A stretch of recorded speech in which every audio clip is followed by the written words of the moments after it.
everybody. Keith Angle for TGI Sports Talk Sunday stream of consciousness. How is everybody doing today? I can tell you it is about 30 degrees warmer here. Maybe, let's see, 35 degrees warmer here this morning than it was yesterday. 11 below zero, 12 below zero maybe at this time yesterday. So we're warming up a heat trend. We're going all the way to 40 after being minus almost all day yesterday, and the wind chills were just brutal. Yesterday, wind chills weren't bad because the wind wasn't blowing. Friday would kill you here. And I know you people who are in colder weather probably like, man up. Welcome, everybody. We're going to talk a lot of NFL today, some Major League Baseball. NFL, by the way, we got to talk about, obviously, the championship games last week. I just got into a conversation as I got into the Mac and Jack and Jim show about the games being fixed and scripted. Please stop. We can get into that a little bit if you want. We'll talk a little Super Bowl. Tom Brady, of course, retires. We'll talk about him. Some interesting facts. Some baseball numbers retired. Fernando Valenzuela's number will be retired by the Dodgers. Maybe we'll look at some bounce back potentials. Derek Fowler retired this week. We'll look at some college basketball scores. A big upset yesterday in Purdue losing to Indiana. Indiana playing some really good basketball. And I'm going to talk some NBA.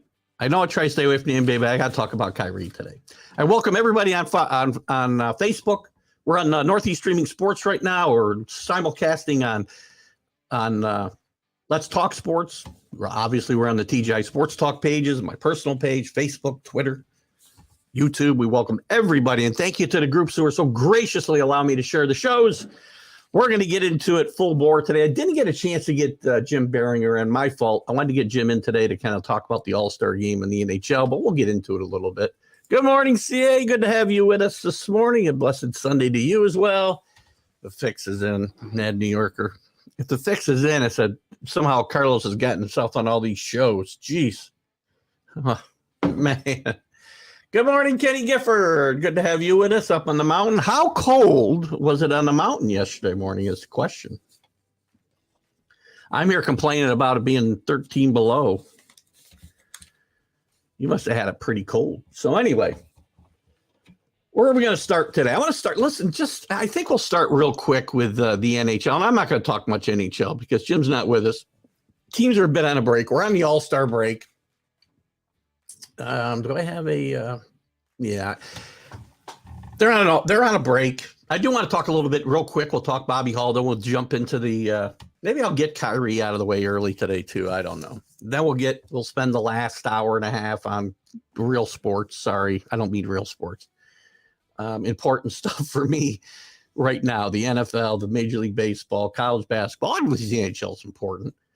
I shouldn't say that, but the NHL hockey All-Star game is not important to me. And it's interesting. They play a little tournament, obviously, 2 out of 3 games the same day, 2 periods. The Central one. I mean, they make it interesting. The NHL Pro or the NFL Pro Bowl weekend, same stuff. Skills competitions, a flag football game. Who cares? I mean, I just don't have any interest in watching any of that. It's not real sports. But the most important thing in the NHL to talk about today is the passing of Bobby Hull this week at 84, I want to say. Bobby Hull, when I was growing up, was probably my first big hockey hero. Didn't know about his personal life, obviously, at that time, which he lived hard and not always well. But he was a great player. He changed the NHL from being a provincial sport, which it still is, right? But he gave it national appeal. He played for the Blackhawks, and Keith Engel at 9 and 10 years old became a Bobby Hull fan because they had these little discs. I don't know if anybody ever had this. I had this player that had these little discs, and you could buy these great sport moments. The things were only like 3-4 minutes long, but they had Bobby Hull, Bart Starr. I can't remember the other guys, but in any event, Bobby Hull really changed the sport of hockey. He was the first guy to score 50 goals. He was the first guy to get paid. He was one of the highest paid players in sports probably when he jumped to the WHA. and he played without the helmet, the Golden Jet. Played with his brother Dennis for 6 years, and the Blackhawks were really good at the time. Played with Stan Mikita, who also jumped, I believe, to the WHA, either at the same time or shortly after Bobby. He obviously had a great legacy, and his son Brett becoming a great Hall of Fame NHL player. So Bobby Hall, I mean, his legacy is on the ice. Great player, one of the best in hockey history. Again, made it a national sport. Still, hockey's still regional to this day. And partly is because it can't get, people don't care about teams outside of the region as a rule. And again, somebody can correct me. CA, you're a big hockey fan. Mostly if I'm in New York, I'm a Ranger or an Islander or a Devils fan or whatever. If I'm in Chicago, I'm a Blackhawks fan. You don't find guys, and maybe as people migrate throughout the country, you see some of that. Teams, somebody in Iowa being a Ranger fan. But at the time, it was really, really a regional sport, and he gave it, I think, some national appeal. So I think it's important that he be recognized. We hope he does rest in peace, and our thoughts go out to his family and friends. And again, I'm not going to get into a lot of it here, but Bobby Hall had his dark side too, much like Mickey Mantle with a little bit more added to it. Bobby Hall played hard, drank hard, but also wasn't always great with women, which people know how I feel about. Good morning, Rick. It is Kenny early, 24 to 20. That was a real temperature? Kenny, 24 to 26 without the wind chill. So I should stop playing about 13. Although I had this theory that once you get to 13, 10 below, what the hell difference does it make? Rick, I have a conversation with Keith to finish, but we'll never totally agree. I don't know which one that's about, Kenny, but tell me what it is, and so I know when to jump into it. We'll certainly do that. As far as a Mad New Yorker, he's a bullshitter. People are gullible. No, here's the thing you don't get. Carlos is very opinionated. I mean, there's a certain amount of BS in all our takes, right? There's times where I might go a little bit over the top on things to try to generate a little bit more conversation. I truly believe everything I say. I can tell you that. But when I'm wrong, I always tell you I'm wrong. And Carlos, if you're here, I'll give you a chance to stick up for yourself when we get together again. But Carlos, again, it's just, I don't know. There's just not a lot to back it up. And he did admit Friday that he's not a 90% accurate guy. And as far as people being gullible, I don't think that's true either. I think one of the reasons, and I do call him out, and I don't think, if you guys call him out, you're not gullible. If you were gullible, you would not be saying the things you're saying. You'd be buying what he says all the time. And he's not always wrong. He does have some points. Most of them I'll disagree with. XCA says, well, listen, I understand you're right until he got a TV contract. But what I'm talking about is when I would see highlights on the local news, because we didn't have ESPN, obviously, in 1970 when I was 10 years old. But I read about Bobby Hall, and I had, as I said, this little disc about Bobby Hall. I think he started. I wouldn't say he did it. Okay, he didn't make it a national sport all by itself, CA, but he started that ball rolling. Real temp, good grief. Stay warm, buddy. So it's probably still cold up there. The goat. Yeah, we'll get it. We're going to get into the goat for sure in a little bit. After that, the franchises moved south and were created. We didn't grow on up the. When I say national, CA, be clear what I'm talking about. I don't say Bobby Hall was the reason teams went to Florida. I'm saying a kid from Perth, New York, was rooting for Bobby Hall out in Chicago when I was 10 years old in 1970, where I think most of the fandom up until then, because all you had until 68 was the original six, right? I believe around 68, 67, 68 when they expanded. You had the original six. And if you're in Canada, you were, a Maple Leaf or a Canadian fan. If you're here in the States, you rooted for a team in your region. The Red Wings, Chicago, the Rangers, and it was all East and Midwest, Mideast even. That's my only point, is that he got it rolling.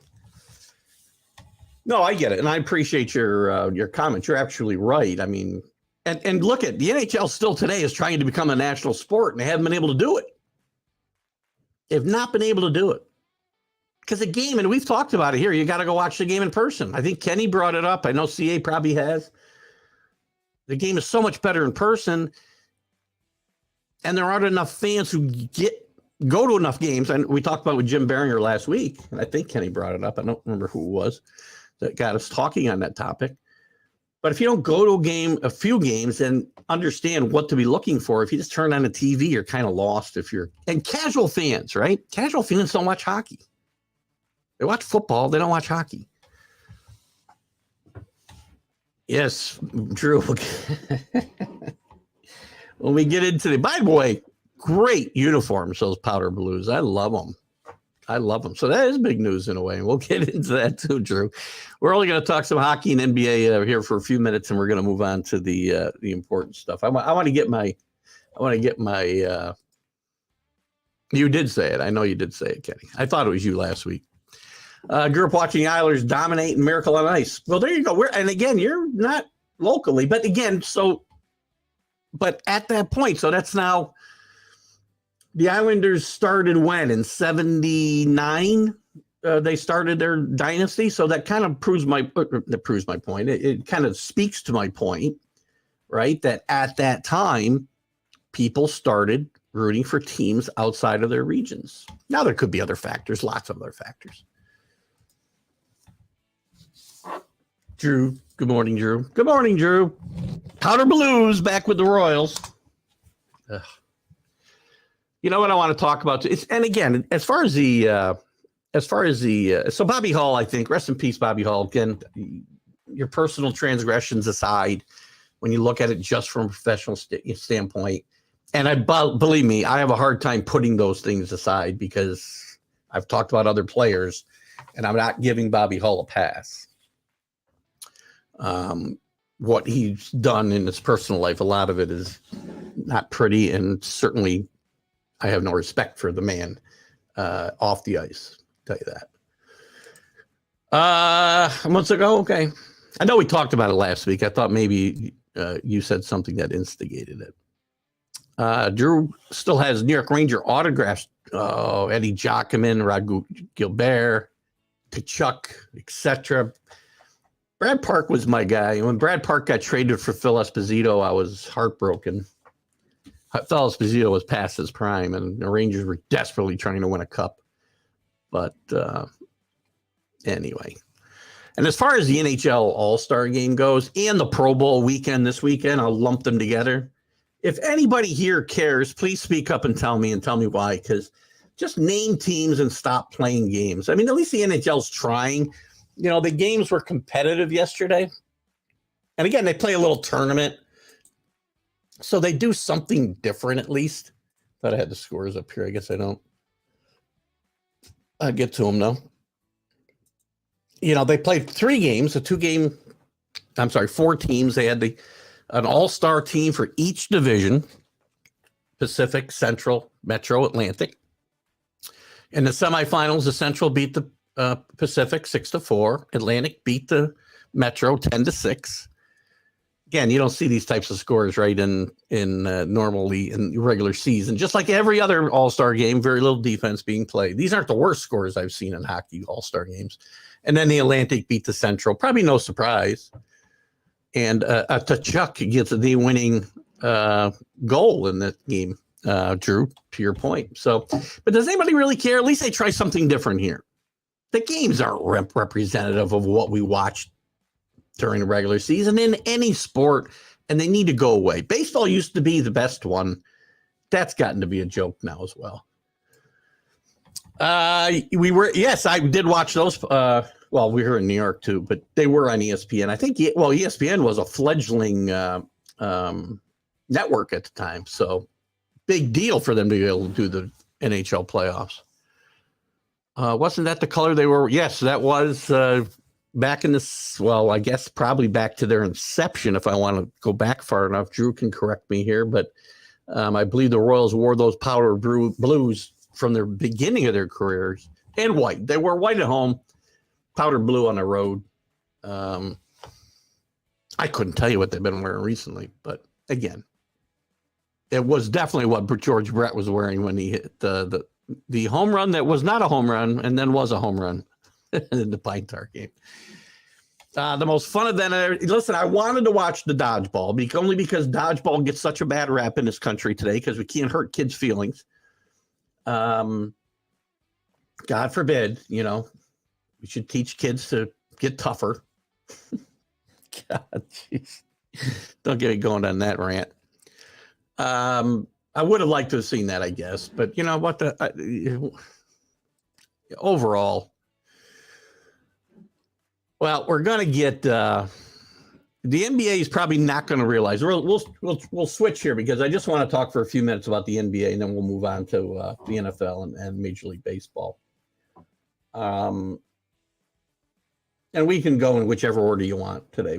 I do want to go NHL first, NFL first, because there's just more I want to talk about.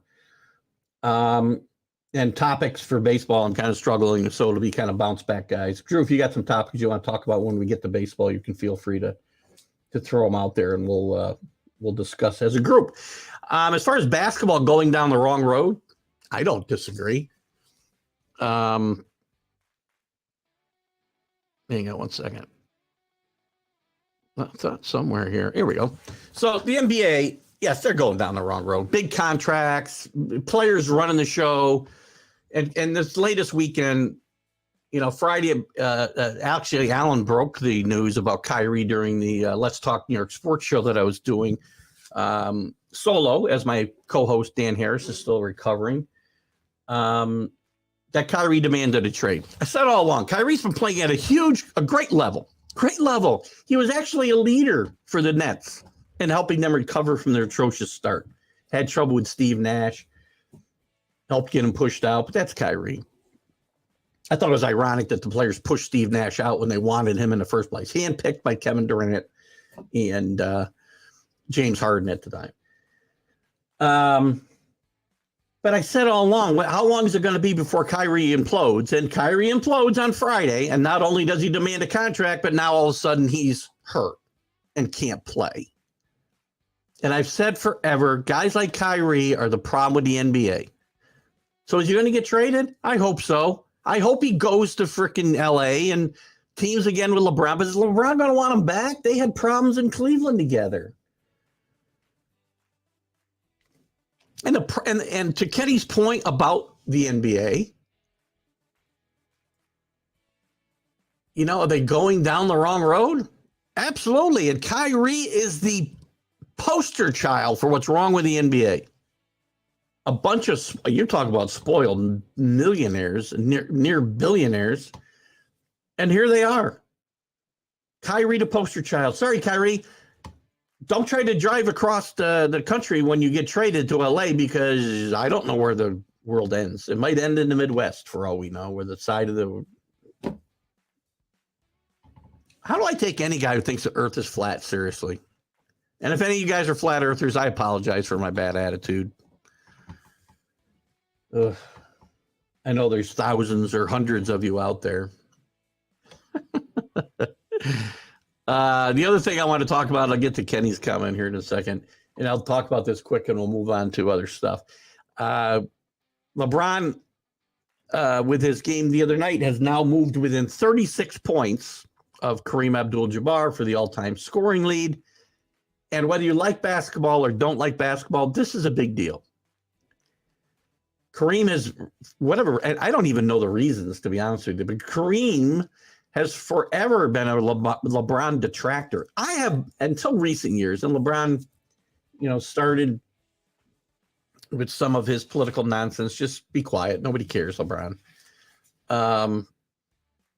Any more than they should care about my political comments.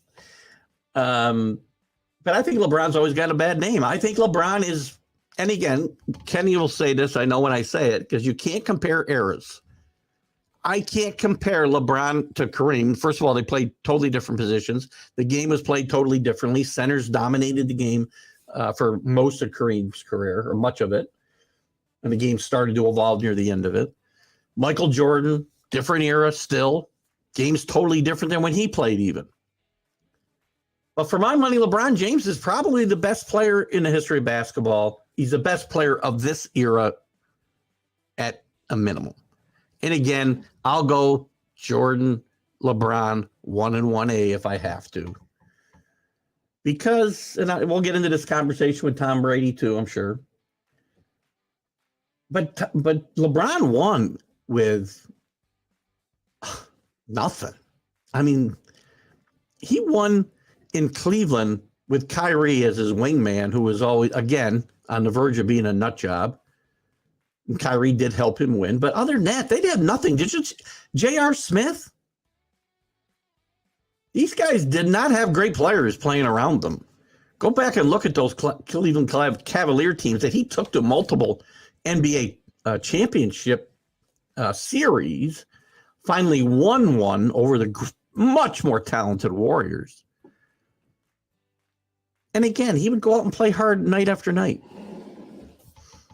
So again, my hat will go off to LeBron. He's going to break that record this week. I think he's going to sit out a game, at least one game on the road. He wants to break the record in LA. Kareem will be there, and we'll see how it goes.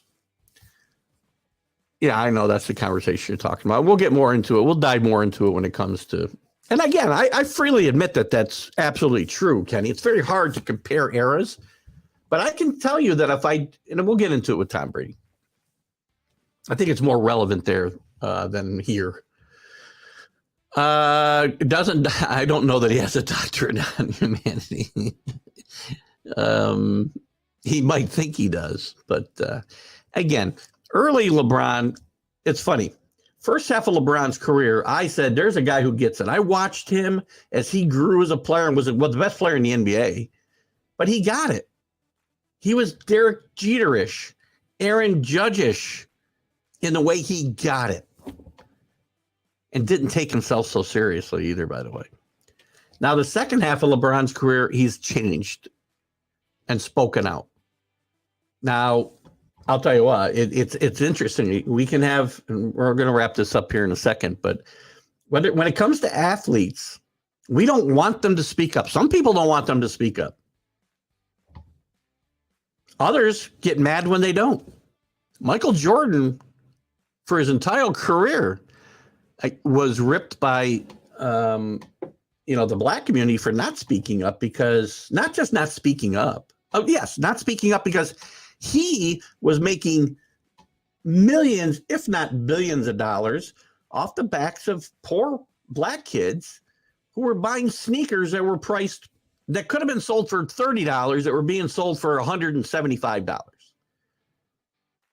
Right? And he could have stopped that. All he had to do was say, nope, you sell that sneaker for $30.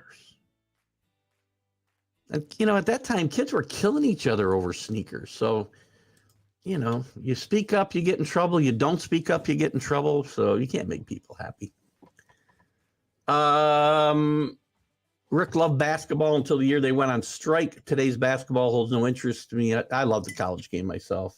I only talk about the NBA when there are big stories to talk about. These were two big stories, so that's why we got into them. And that's probably a good breaking off point, Rick. With the strike, I think really hurt the NBA. 99. And the Knicks made it to the championship that year, oddly enough, with a horrible record and a coach choking the star. That's the watering down of professional sports. There's just as many great players. So when you say watering down, I don't necessarily disagree, Kenny, in the fact that there are more players and less, the percentage of good players is less. The number of great players, I don't think, is less, though. I really don't. James is a hypocrite. He speaks up about everything except agreed. That's an interesting point. And this is the one thing that LeBron really gets hammered about, and I would hammer him as well. You can't have it both ways. The Chinese are not our friends, LeBron. Just an FYI. Anyway, enough on that stuff. Let's move on. At least now I can share it with the NBA groups. Let's talk some NFL. We'll talk a little bit of Super Bowl stories, some interesting stuff. We'll talk Tom Brady, and anything else you guys want to talk about. The coaching carousel. Got a few notes here. Aaron Rodgers. We'll go wherever you want. In the All-Star games, in the championship games last week, obviously, as we all know by now, and I don't care, by the way, about the Pro Bowl today, which I think is a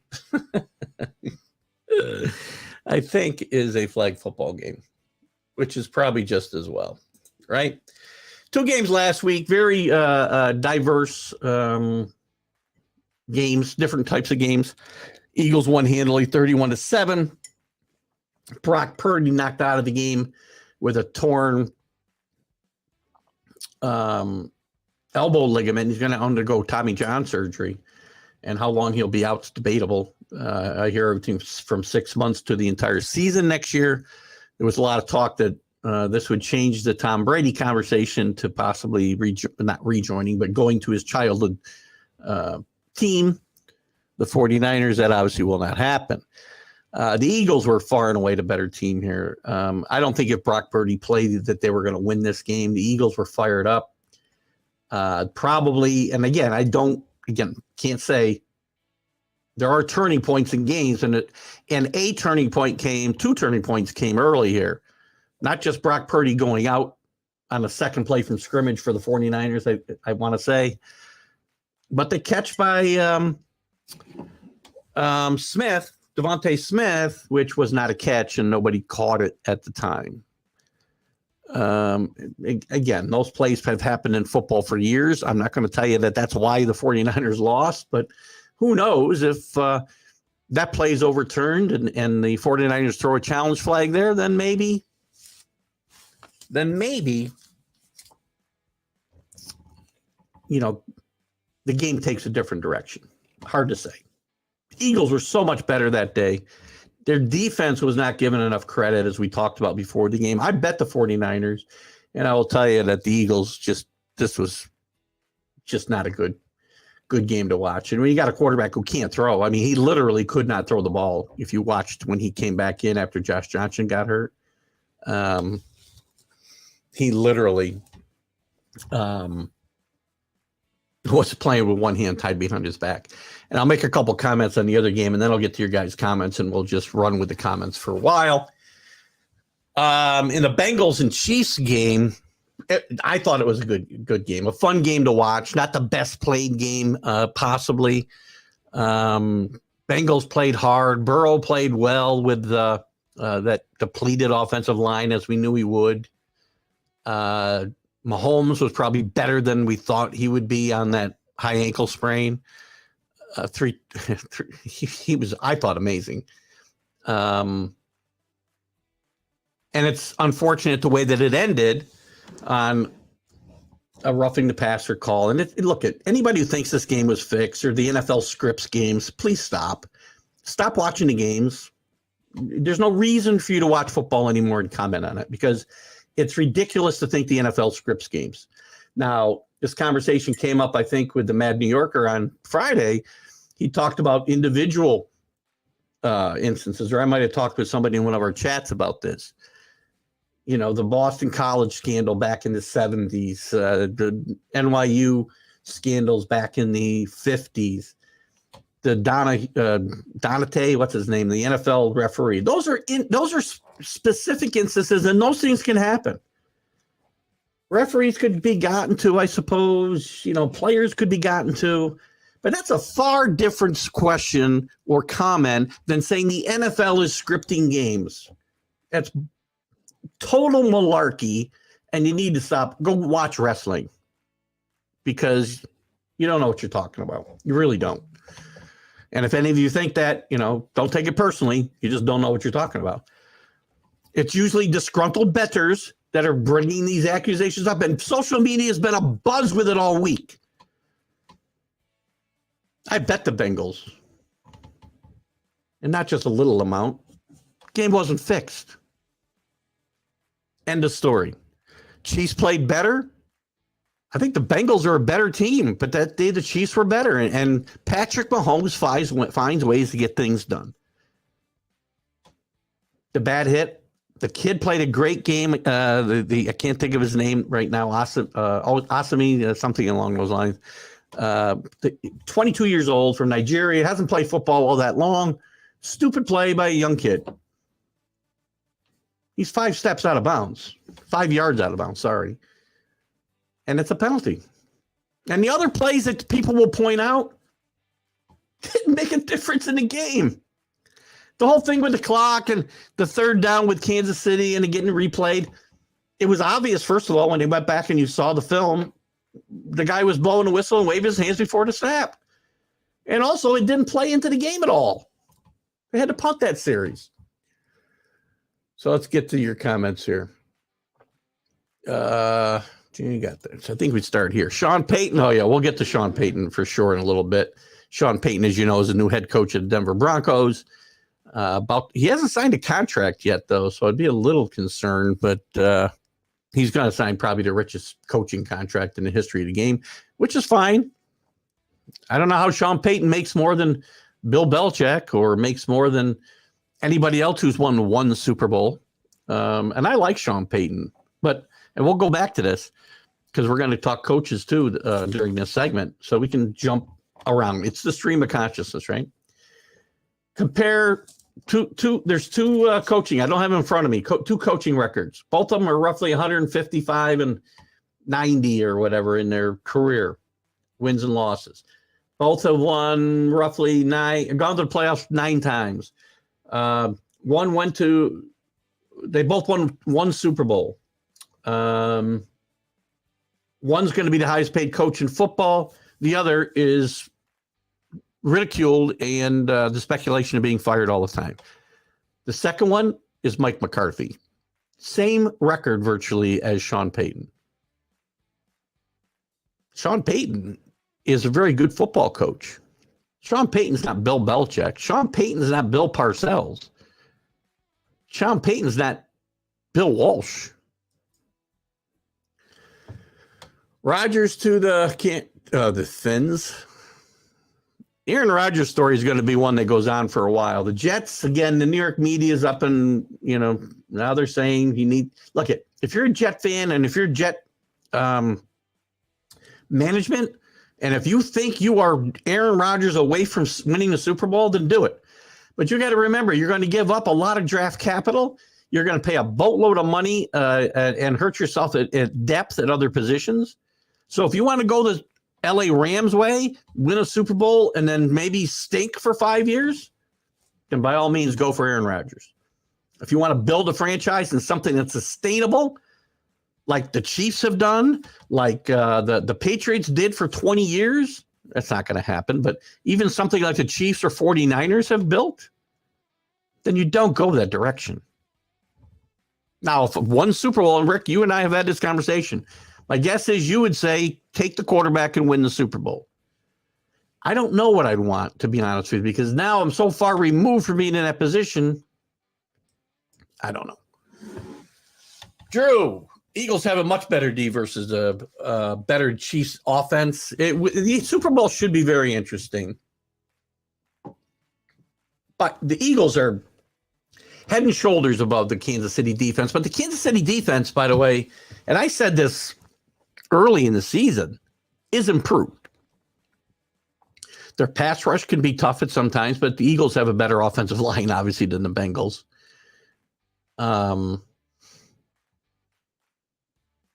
I think Mahomes is going to be the X factor. I think Mahomes can keep them in the game. If his ankle, I think he still needs to be better than he was last Sunday. He was able to improvise a little better than I thought he'd be able to. So credit to Patrick Mahomes for playing through that. It's not, high ankle sprains are not easy to play through. And now everybody hates the Chiefs, right? Everybody's hating on the Chiefs, by the way. They're the new Brady and the Patriots. We hate on them. We don't want to see him anymore. Blah, blah, blah, blah, blah. And I'll get into it, Tom Brady, because we just don't appreciate greatness when we see it. We're either jealous, we're spiteful, we're whatever adjective fits. You can use it for your situation. ESPN's been a joke for quite some time, and I'd love to know the reason behind your comment, Kenny. I've been not a fan of this, and again, listen, we're gonna have to get used to it because ESPN has all the big playoff games when it comes to hockey. They have a lot of the football, obviously, but ESPN has been a joke forever. Their reporting's a joke. I can go back, and again, I got a personal gripe in this because their reporting during the Patriot dynasty was ridiculous, slanted, and pointed towards one thing: bringing down the New England Patriots and Tom Brady. But other than that, I'd love to know your personal opinion and why. Yes, it was heartbreaking to see the aftermath. There's a lot, and this is an interesting topic for me, Drew, because if this was a grizzled veteran who knew better or was known for this type of thing, I'm trying to think. Burkett, who's the guy who played for the Bengals a few years ago, was always getting personal fouls. Burkett, something along those lines. If it was a guy like that, I'd be all over him, calling him stupid and selfish and blah, blah, blah. But this is a 22-year-old kid. He's not from the country. He's still learning the game, played a very, very good game that day, and he knew and he got hurt on the play. He knew as soon as he did what he did, he knew he'd made a mistake. And, there was social media, again, besides the NFL is scripted and fixed baloney that was all over social media the next week. That night, social media was just ablaze with people hating on this kid. Cut him now. Make him walk back to Cincinnati. Blah, blah, blah, blah, blah. You know what? The kid played his heart out. He made a mistake. It'll probably be, if he's got a good head on his shoulders, this will be a tremendous learning experience for this young man. It'll make him a better player going forward. First of all, you don't know. The only players I would say, first of all, we're talking about two different things. Just remember, we're talking about an individual player or referee getting paid to do things to influence a game. There's no way you can be assured one player in baseball, one player in football, maybe in basketball you could make sure that a game fell within a certain amount of points. You can point shade by not playing as well as you can.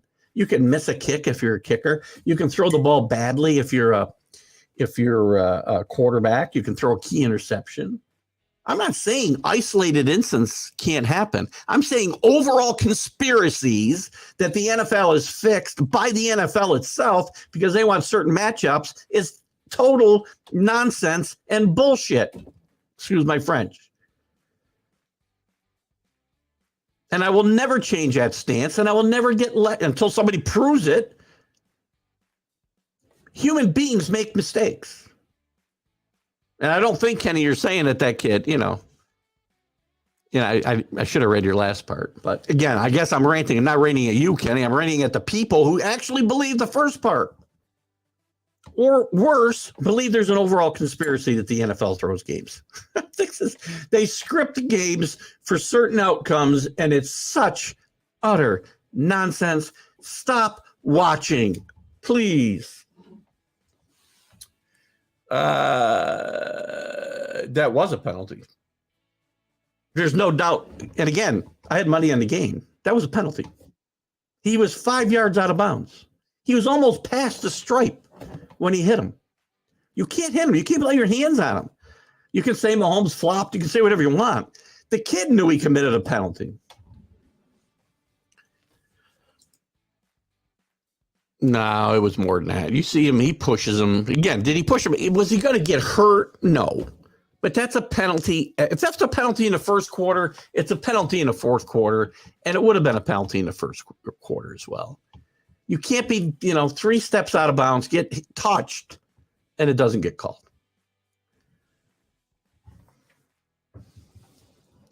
You're right. I didn't say he wasn't pulling up, but he still made it doesn't matter whether you're trying not to hit him at that point. If you hit him or touch him, you're going to get called for the penalty. That's just how the game's. And again, that part hasn't changed. That's been play. Well, I should say there was a time that wouldn't be a penalty. You go watch the NFL films from the 60s and 70s, and guys, it was basically assault and battery out there, which is fine if you want to go back to that. I don't have a problem with it. But as the rules are defined, that's a penalty. And I can live with that. Peyton makes more because the Broncos need much more work to fix them. Again, I don't disagree with that. But let's remember something. By all accounts, Sean Payton was not even the Broncos' number 1 choice here. DeMarco Ryan was, who took the Texans job, which might make you wonder what's going on in Denver. And there are some reports, even, and I don't believe these. I think these were probably put up by the Jim Harbaugh camp, that Jim Harbaugh was also considered before Peyton. And part of that would be because of compensation. They wouldn't have to give up the compensation. They wouldn't have to pay him as much money. So, again, it's not necessarily they think DeMarco Ryans is a better coach than Sean Payton. He just wasn't their number 1 choice. But I do not disagree with the fact that the Broncos need much more work. And if I'm Sean Payton, I can't believe he takes this job. I mean, I don't know if he's drinking or what. I mean, I just sat out another year, wait for Staley to screw up more in San Diego, and you go into a great situation. I don't think there's any great situations that are available this year. You want the Texans job?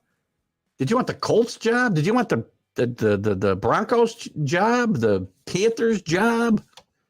If I'm Sean Payton, I sit out 1 more year. Do some more TV. Wait for a better job to open.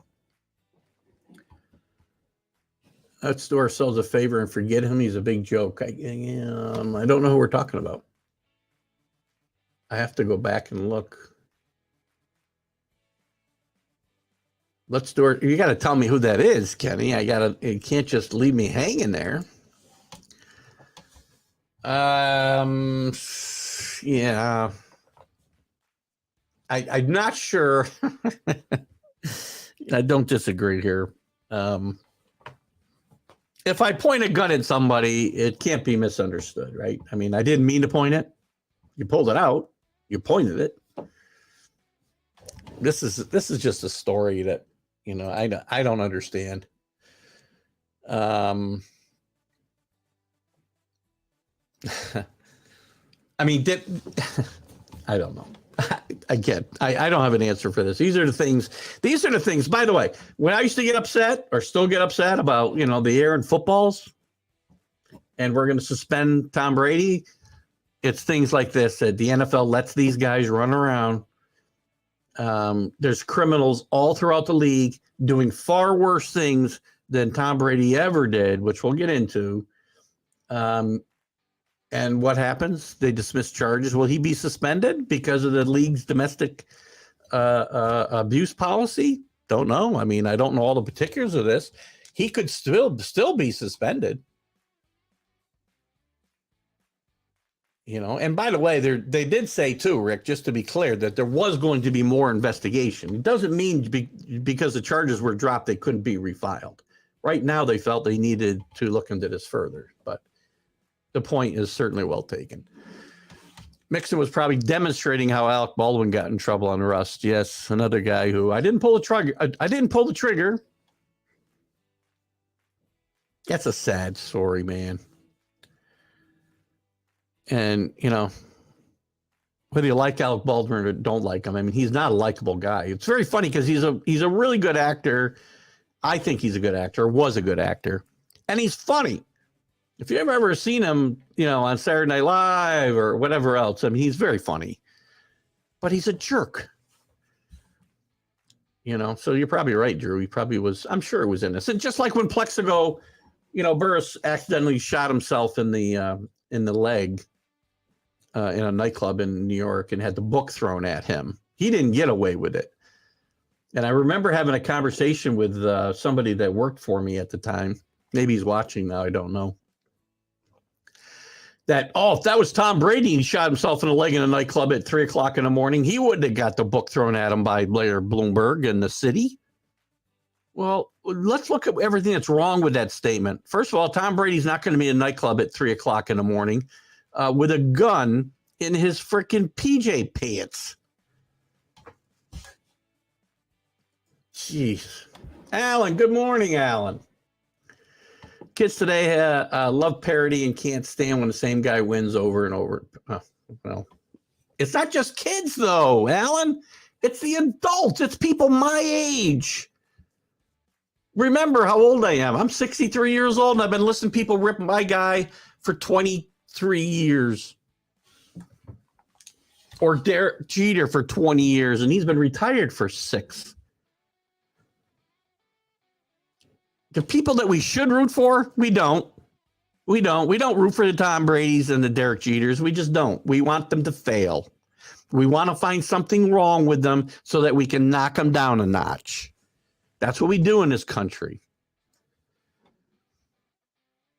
Oh, Burfett. Thank you for that. I was close. Maybe that's who Kenny was talking about. I'm not sure because he is a jerk. Just watching the top 10 plays and soccer goalie stopped there, point blank shots, 2 on his back, and a dunk was number 1. Well, I think the goalie probably should have been number 1. I've been guessing that's your point there. Another perfect. What did I say? Was I even close? And by the way, what a thug this guy was. Again, thugs everywhere throughout the league. Not everywhere. It's not all players, right? But there's one of these guys on every team. Anthony, good evening, good morning, whatever. He pushed him all the way to the bench. I agree. There's no doubt that was a foul. Had to be called. I don't care if you're rooting for the Bill if you're rooting for the Bills, you really got a problem. I don't care if you're rooting for the Bengals. I was because I had money in the game. It's a foul. Or if you're rooting for Kansas City, where you might have some bias, it doesn't matter. It was a penalty. You got to call it. Broncos have a good defense. Kept them in the game, in games. Had the Broncos. Again, you do this all the time. They'd be 9-8. Listen, my team's home. My team could have won 11 games this year, and they didn't. You know why? Because they didn't play well enough to win 11 games. The Broncos aren't good enough to win 9 games. Good defense or not. Now, Hackett might have been the problem because Russell Wilson did play better football after Hackett got fired. Can Sean Payton turn Payton around? Maybe. But you show me. Everybody's in love with the talent on the Broncos, and they were last year. I wasn't. I said before the year this team would be last in the division. Because I didn't see the talent around Russell Wilson. He had better talent in Seattle.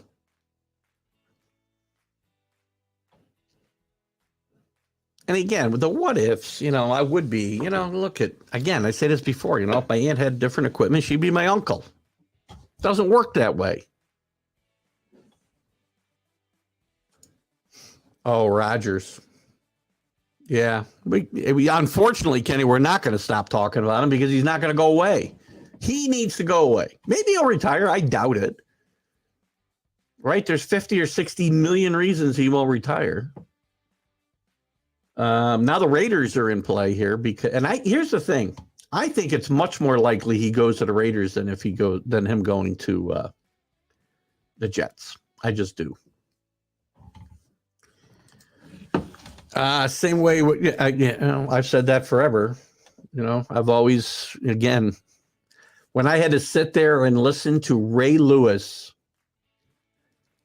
chastise Tom Brady during Deflategate, I wanted to reach through my TV and strangle him or bludgeon him or however he chose to participate in 2 murders in Atlanta. And I don't care, whether he actually killed the people or not. And listen, I speak from experience. I had a serial killer on my team. Ray Lewis should not be on TV judging anybody for anything. It's a league full of thugs. And again, the NFL needs to start showing some chutzpah, showing some freaking cojones and start suspending people for good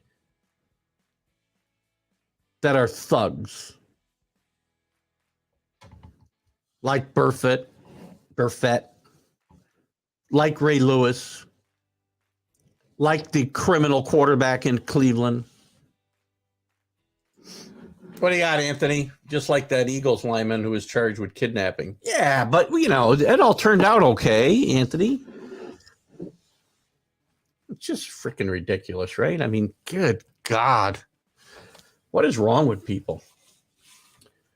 What else is in the news in the NFL? You guys continue to throw stuff out. We'll jump into Tom Brady in a second. That's going to be my next topic. And maybe we'll jump. This other stuff is Geno Smith's close to signing. It looks like a long-term contract with, not long-term, but a new contract with the Seahawks. Derek Carr has been allowed to talk to other teams by the Raiders. No surprise there. I guess it's been made official here by the Peyton and the Broncos. What is his deal? I love this when they show that and then they don't show me what the deal is. Whatever. I think we talked about it the other day. I believe he's going to be the highest paid coach in football. The NFL, 149 concussions. Here's the thing, too. This was a big story on the network news this week that the NFL had 149 concussions reported during the 22 season, up 18%. To me, this is a non-story because they're looking harder. I mean, it's probably up 400% since 1982. They didn't take guys out of games. They didn't even diagnose concussions. They just put them back in the game. So when you're looking harder and your protocols are more stringent, you're going to find more concussions. So to me, again, maybe I'm wrong. The report is being portrayed as a negative report. To me, I look at it as a positive because the league is now identifying these injuries. Do they need to find a way to prevent them more? Sure. But the fact that you're catching them is very important. So the news, at least the news I watched as it was reported the other night, was reported in a negative light. Despite what the NFL is trying to do, concussions were up 18%. No, because of what they're doing. Concussions are up 18%. What's wrong with people is money. Well, that's true. We all know that. It will always be a problem, unfortunately. Fred Flint, we can talk a little bit since we're on the topic of the Cowboys, Alan. Rick, here's the thing. They hired Brian Schottenheimer as their new offensive coordinator, who, by the way, I'm sure Jet fans will have lots of not nice things to say about. I'm sure he'll get some credit for the development of Trevor Lawrence last year. He was a quarterback coach there, I believe. But the fact that they've hired him and McCarthy will call the plays is very interesting. And I just told you guys at the top of the show when we were talking about, or not the top of the show, when Drew first brought up Peyton's name, two guys with the same exact resume, basically. Look at the wins and losses, 150s and 90s wins and losses, one Super Bowl win each, 9 playoff appearances. These guys have the same resume, and one guy we want fired. The other guy's going to be the highest paid coach in football. One guy's a savior, the other guy's a bozo. And listen, I'm not trying to defend Mike McCarthy. I'm just saying perception is really in the eye of the beholder. Let's talk some Tom Brady, shall we? I did a vlog, and I don't know how many of you guys saw it. If you haven't watched it, watch it.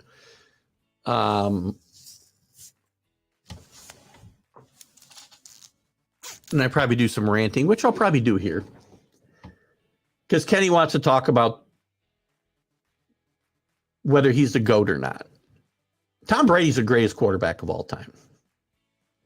Nobody will do the things Tom Brady did. I don't care what era we're talking about.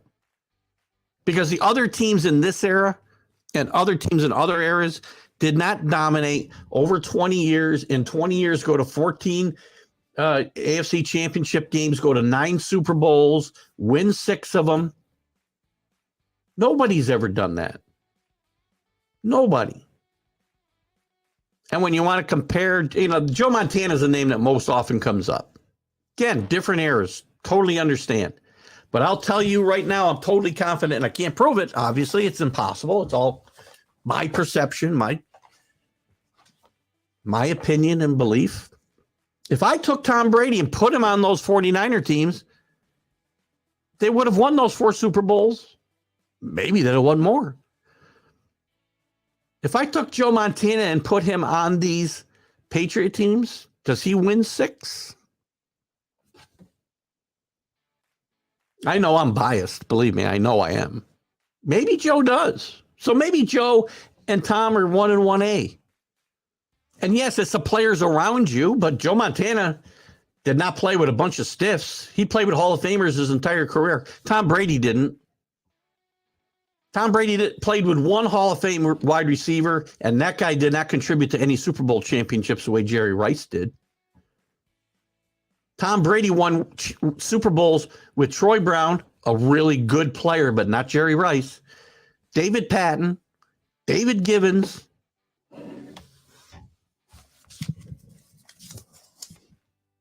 Wes Welker, nice player. He's not Jerry Rice. Julius Edelman, nice player. He's not Jerry Rice or John Taylor, by the way. None of these guys are either one of those guys. Patriots had 1 running back that compares to Roger Craig, and that was Corey Dillon for a couple of seasons. So please don't tell me about the players surrounding Joe Montana. Your one argument is you can't compare eras, and I don't disagree with that. It's very hard to do. If I had a time machine and I could put Tom Brady on those teams, I do believe he wins the 4 Super Bowls that Joe Montana wins, and maybe he wins a couple more.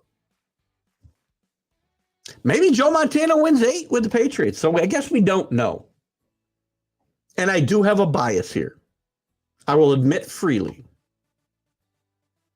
I do find myself able, and maybe you guys don't see it. I don't hope you do.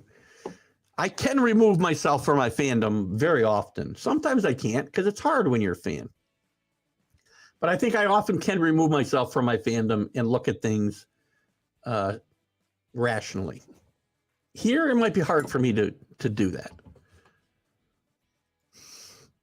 Let's see what we got here. Let's see what I missed. Couple things. Regardless, the Cowboys will still be in the NFC playoff hunt because of how bad the NFC is overall. Okay, agreed. But that's not a ringing endorsement of your organization, Alan, either. It's I can tell you one thing I never said about my team is, boy, they'll be in the hunt last year because everybody else is worse than we are.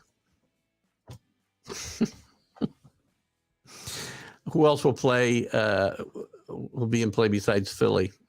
The 49ers. They won without a quarterback this year. I mean, look at Brock Purdy played really well. But the 49ers will find a way to be in play next year. Your own Lions may be better next year. The Vikings will be in play, but again, they're probably not going very far. But these teams are all on the same level. Philadelphia is up here right now, and the other teams are down here. The Giants will be in play. Nobody in the North or the South will be in play. But again, that's not a ringing endorsement for my team, Alan. Give me some positives for your team rather than the negatives of the league overall. My gosh. Would still lose to the Giants even with Joe Montana. I agree. The Giants, because I told you, I've said this many times. Again, I've never made And again, this kind of goes back to last week, and you look at 49er fans and you look at Cincinnati fans, and there's excuses everywhere. Referees, stupid plays, bad calls, coaching. I've never made one excuse for any of the Super Bowls that we've lost. The Giants, the 2 days they beat us, they were better. They were better. I could point to Wes Welker not catching the ball. That's on my team. That's not an excuse. That's a reason they lost. We weren't good enough on those days. The day when the Patriots were 18-0, I've got friends who are Patriot fans who have talked about Tom Brady's ankle. Don't care. Have talked about the fact that on the catch, the helmet catch, there was holding. There was in the grasp. The ball hit the ground from his helmet. None of that matters to me. I don't use those as excuses. The Giants were the better team that day. They beat the crap out of the Patriots that entire day and Tom Brady. And they deserved to win that game because that day they were a better football team without even a question. So does Joe Montana make them better that day? I don't know. It's a different style of quarterback, so maybe. I mean, and again, to Kenny's point, and Kenny's got some comments coming up here, which I'll get to in a second. But to Kenny's point that I'm sure he's going to point out, the offense would have been run differently under Joe Montana. And quite frankly, to my comments about Tom Brady winning with the 49ers, the offense would have been run differently then. There were times where the Patriots ran a very similar offense to the 49ers. There were times that it wasn't. And it wasn't in 2007. Kenny, look at Brady, who was good. Was it good? What about all kinds of technical help? iPads to look at the sideline, the guy in your eye. That's a great point. That's a great point. Although I would argue that Joe Montana probably had sound in his ear, at least for part of his career. I could be wrong, but I think in that time frame, that's when that technology came in. I will not disagree that the technology part of it, the iPads, obviously all of the things available, even training techniques. Joe Montana never had a Guerrero, Brady's personal trainer. He never had that type of training physically that Tom Brady went through. So I agree with that entirely. I don't feel he could control a game calling the plays. Oh, but by the way, Joe Montana didn't call the plays either. He wouldn't or couldn't take the hits that were allowed. Which guy are we talking about? Brady? You tell me Tom Brady couldn't take a hit? Tom Brady never missed a game because of an injury except the season when his knee got torn up on the second play of the season. So you're going to tell me Tom Brady wouldn't take a hit? You need to go watch some film, Kenny, if you're talking about Brady. And if you're not, I apologize. That's not true. And that's probably not true for either guy. Joe Montana got the crap beat out of him as well. And again, the rules were different. You could hit quarterbacks. And guys would get penalized when they hit Brady, where they wouldn't have in hits against Montana. But don't tell me that he wouldn't take hits. There's no tougher guy. This is one of the big things that really irritates me when knocking Tom Brady. You go back and watch film and you tell me Tom Brady can't take a hit. Got the crap. You get the snot knocked out of him just in the World Series. The Super Bowl I was talking about in 2007, he got the snot knocked out of him by the Giants all day long.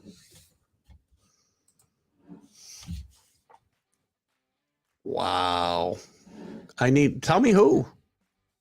But whatever. You just told me we can't rate guys, but you're going to tell me you can? So you're telling me there's better quarterbacks in this era than Tom Brady? I'll give you Joe Montana. That's it. Montana, and I'll give you 1 and 1A, Brady and Montana. I will not give an inch anywhere else. You gonna tell me Terry Bradshaw? Please don't tell me Terry Bradshaw. Give me some names, because don't just say several in their time slot. In today's game, they would all be great quarterbacks. I don't know about that. The standard was lower. Joe Namath, look at Joe Namath's numbers. They're awful. Joe Namath's numbers are awful. Terry Bradshaw's numbers aren't great. Terry Bradshaw threw the ball down the field. Terry Bradshaw would not be a good quarterback today because his accuracy wasn't as good as it needs to be to play today. So again, they're different. They wouldn't all be great quarterbacks. Staubach, really good. Not as good as Montana and not as good as Brady. That's got nothing to do with him getting hit. And by the way, the rule was in the book at the time. How does that affect? Like, now I get that if that play doesn't happen, then theoretically the butterfly effect says maybe they don't win any Super Bowls. But you don't get to do that.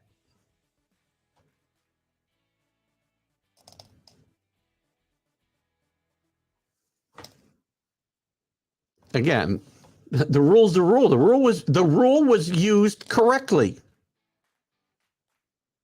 And they got rid of the rule the next year, but that's not my fault. And that's not Tom Brady's fault. Look, now you can throw the ball away. I agree. Again, these are different rules. And you're kind of fair game today, too, if you don't slide, by the way. You can't throw the ball away like you can today. If you get outside the tackle boxes, agreed. The game's much different.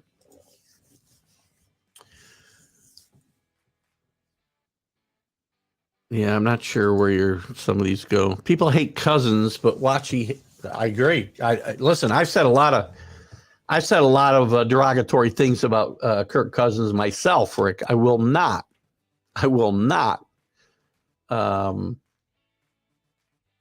question his toughness. He's very tough. I used to laugh. I still laugh at people who said Tom Brady wasn't tough, and they put rules in so Tom Brady wouldn't get hit. Tom Brady got hit more than anybody. They put one rule in because a guy hit him below the knees on a dirty hit, which I will never forget. They're playing Kansas City, second play of the season. It's the only game he ever missed because of an injury, guys. He missed a season because he tore all the ligaments in his leg. Came back better than ever. But Kirk Cousins, to your point, is a tough guy. We'll never say he wasn't. Kenny Stabler wasn't better than either guy we're talking. First of all, they weren't as good. I love Lenny Dawson.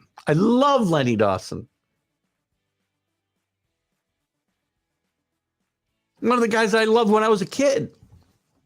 I loved Lenny Dawson.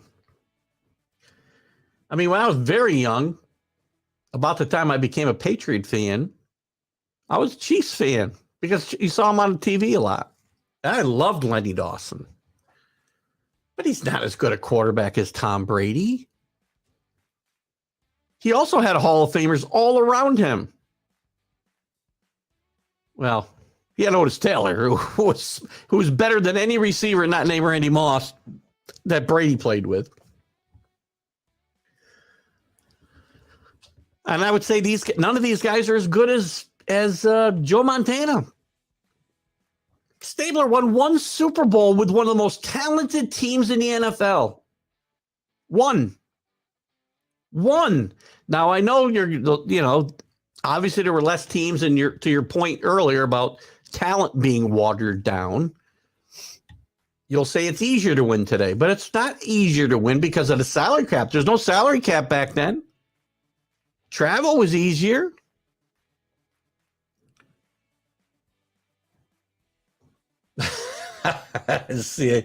CA weighs in with Jim Zorn. Now, Zorn I might give you. Zorn was a great player. Kidding.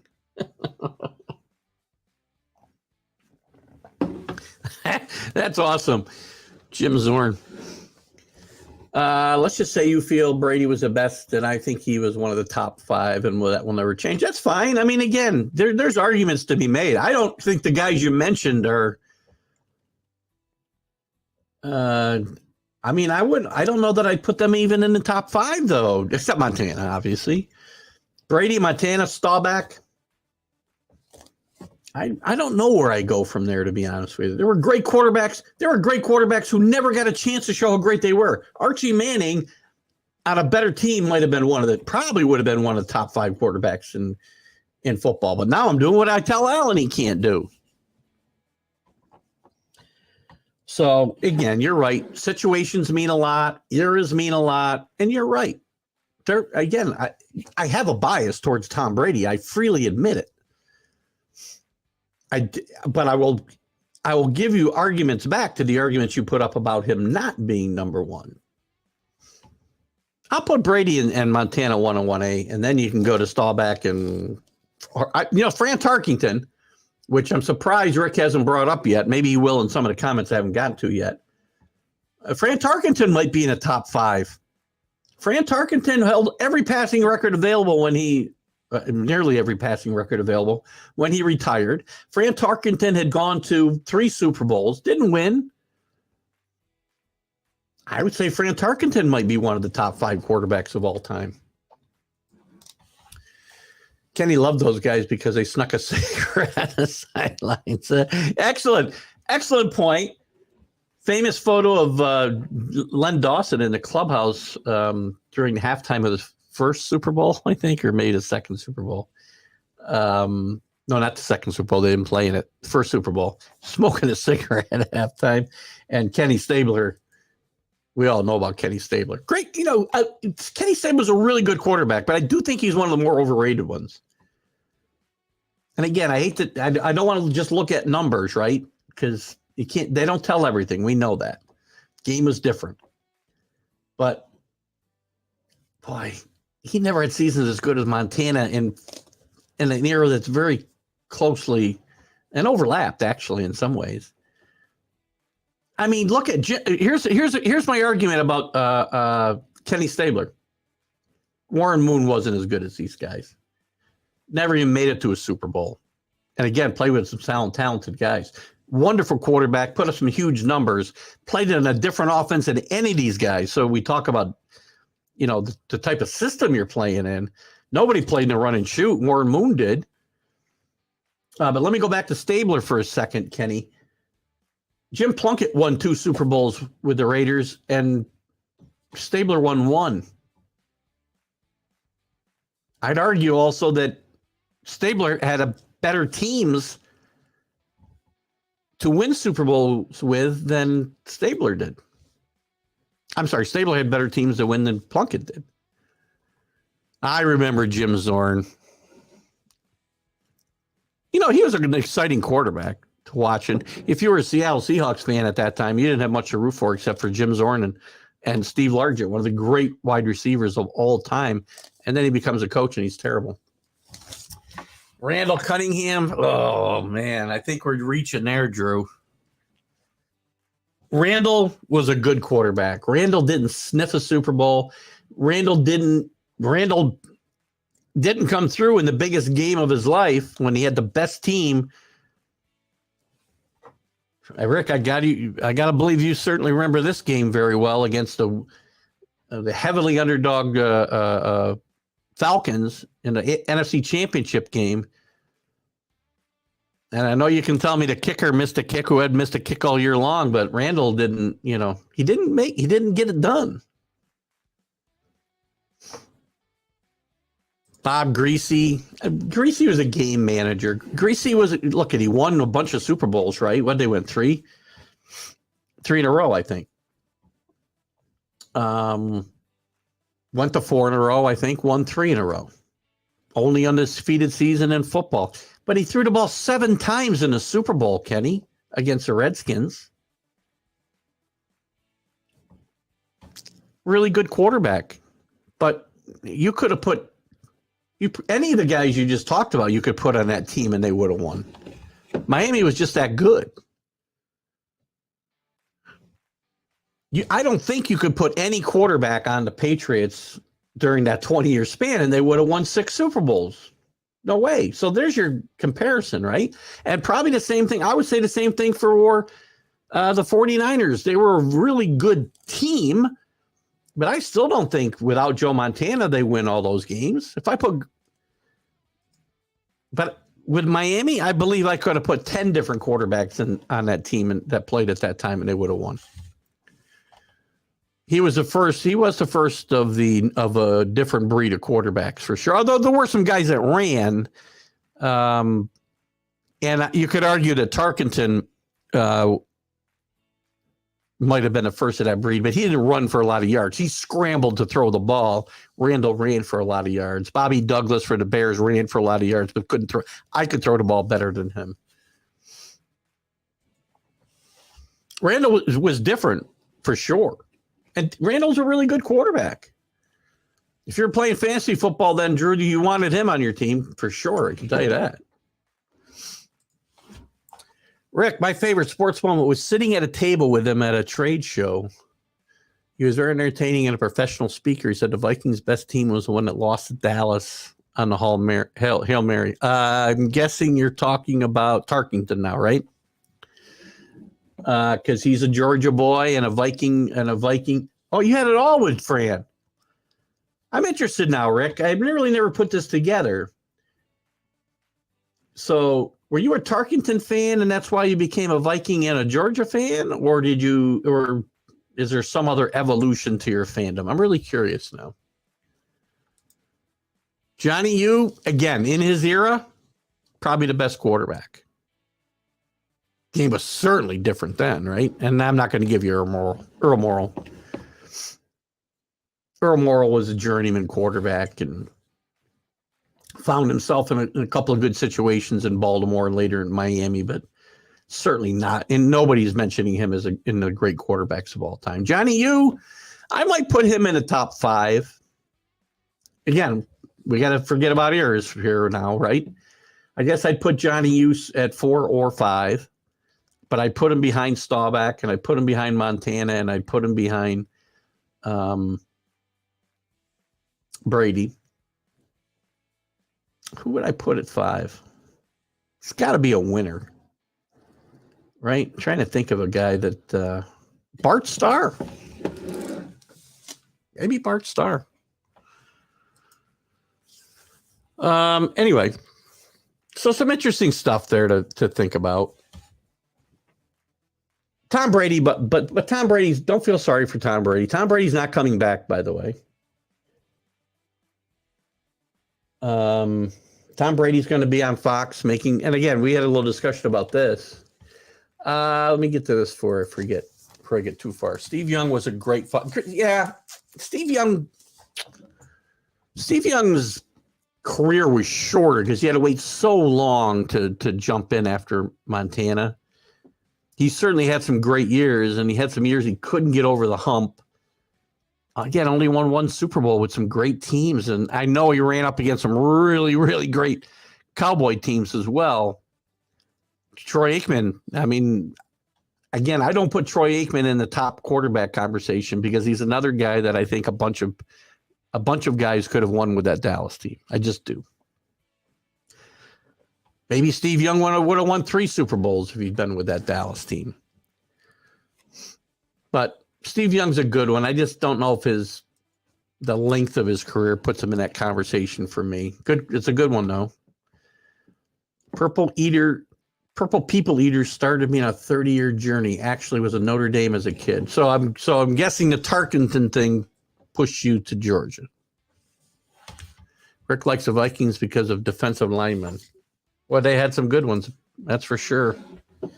Carl Eller, Alan Page, Jim Marshall. Oh, I forgot to put Jim Marshall on my list for, as you guys know, I'm going to start in March. I hope to start getting some interviews up. They'll be pre-recorded. We'll come up with times that we play them. They're going to be exclusive to TGI Sports Talk and Let's Talk Sports because Dan Harris is doing the legwork for me. I must have given him 50 names of people I've been trying to track down before I kind of needed to take a step back from that. So, but Jim Marshall and who was the other guy? Sutherland?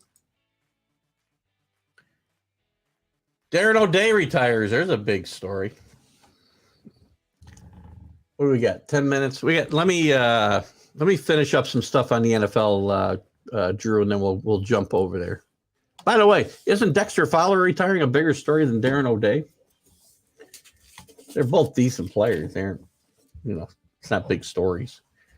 Tom Brady. Before I leave Tom Brady, nobody's going to do what Tom Brady did again. I got into a little back and forth. I can't even remember what the guy put up as far as something that will never happen again. And I mentioned, winning 7 Super Bowls. He's like, oh yeah, that could be broken. That's never going to be broken. The Patriots' success over that 20 years will never happen again. And just one more tidbit about Tom Brady. The last player to retire, let me say, how should I say this? The last active player to retire that was drafted by the Montreal Expos was one Tom Brady. Drafted as a catcher by the Expos in 1995. There's a piece of trivia for you to keep for trivia night. Good show. Like to hash things over. Really can't. No, I know, but that's what we're here for, right? Is to argue, discuss, argue, whatever. It's hard to change opinions. In my opinion, is as hard to change as anybody. And that's what I like to do on the show. Have some fun and chat things out. I'm the first one. I tell you guys this all the time. And I'll use I think I did this last week when I gave my little tribute to Billy Packer. Billy Packer had a very famous quote that said, "I'm often wrong, but never in doubt." And that's me to a T. Get him early, 85 years old and has some health issues. No, I know. I don't know that that's going to happen because, when I talked to Ed White 2 years ago, I think now, Rick, I was trying to, he was trying to help me get Jim on, and I doubt it's going to happen now. Cal Ripken's streak will never be broken for sure. Who's the fourth guy? Who's the fourth guy? I'm missing Marshall, Eller, Page, and who's the other guy? Is it Sutherland? I know they had a couple guys in that fourth role. Oh, anyway, was there any other? I'm looking at I got to look at my banners here. I'll come back to your comments in a minute. We'll get into the draft board on quarterbacks later. I want to talk some NFL. We can go back if we have to at the end. Oh, Larson. Right. Larson. Sutherland came in after Larson, I believe, right? Nolan Ryan. Nolan Ryan. I said that, actually. That was one of the things that I put up because this guy kept saying, oh, no. The only run is this. And it wasn't Nolan Ryan, man. I wish it, and his probably could have been broken. I wish I could remember what he said. Nolan Ryan's career strikeouts never will be broken. That's a great point. Yeah, Jim Marshall got a bad rap for that whole thing, right? It's too bad that one of the things he's remembered for, maybe rather than playing in the most consecutive games, at least at one point, or things like that, or being a great defensive lineman, is overshadowed by this, which happened as a young man. Stuff happens. And they did win the game. I believe that was against the 49ers, right? Let's move on to some baseball. I know Drew's itching to talk about Darren O'Day. I'm kidding. I'll throw out some things, and Drew, we can jump in anything you want. I'm going to get into some of the news of the day. I was going to look, and I guess one thing I'd love to talk about, Drew, that maybe you want to give some input on is bounce back candidates for 2023, guys who had off seasons in 2022 that we can look for to rebound. In the meantime, The Dodgers have extended their new addition, Rojas, through 24. The Dodgers will retire Fernando Valenzuela's number 34 this season, which I think is well warranted. If you guys weren't alive for Fernando Mania, and I know many of us were, there was nothing like this was in 1980. What year did that happen? 1981, during a strike season of all things. Fernando was one of the things that, helped save baseball in my mind at that point in time, because he came out of nowhere. He pitched an 80 a little bit, and I know he pitched down the stretch and was nearly unhittable. But he was nearly unhittable for the entire 1981 season. Completed 11 games out of 25, which very rarely happens these days for sure. Went 13-7. He won the Cy Young. He was fifth in the MVP voting. He won the Rookie of the Year. And he had a pretty good career. Won 19 games the following year, 15, 12 and 17, not good. 17, then he won 21 in 1986. And then his career kind of hit the wall because, and again, I hate to say this because I really think pitchers ought to pitch more than they do, but Tommy probably used them too much. But this guy was an all-star for 6 seasons. As I said, he won a Cy Young Award. He finished in the top 5 3 other times. Finished in the MVP voting top 20 a couple of times. Top 25 4 times. Was a really good pitcher for his time and an important Dodger, and I'm glad to see that the Dodgers are going to retire his number. I think it's warranted. What else?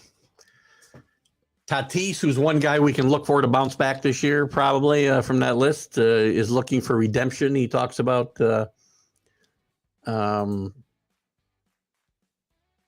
being able to come back and prove people wrong. He'll probably be playing in the outfield this year when he does play.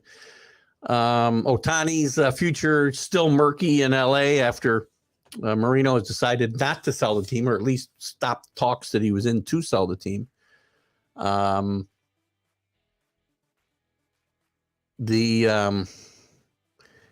far as Ohtani and what he can do with Japan and the WBC, the Angels have left it up to him. He has no limits as far as how much he can pitch, how much he can play,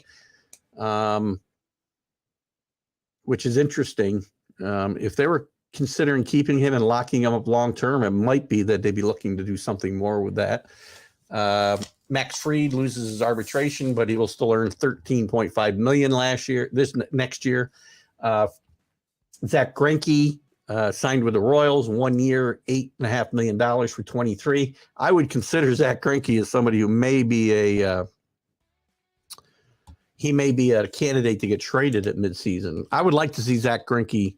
I think he'd be still a valuable pitcher on a contending team, which the Royals are not. What do we got here?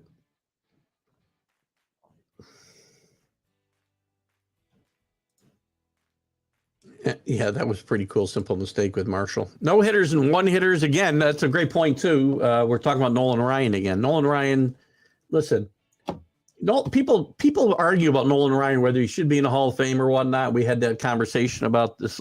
Nolan Ryan has to be in the Hall of Fame. Most strikeouts in history, most no-hitters, most one-hitters, as CA says. I mean, he was this close to a lot more. And also punching out a kid when he 22-year-old or 24-year-old. I don't remember how. I want to say he was 22.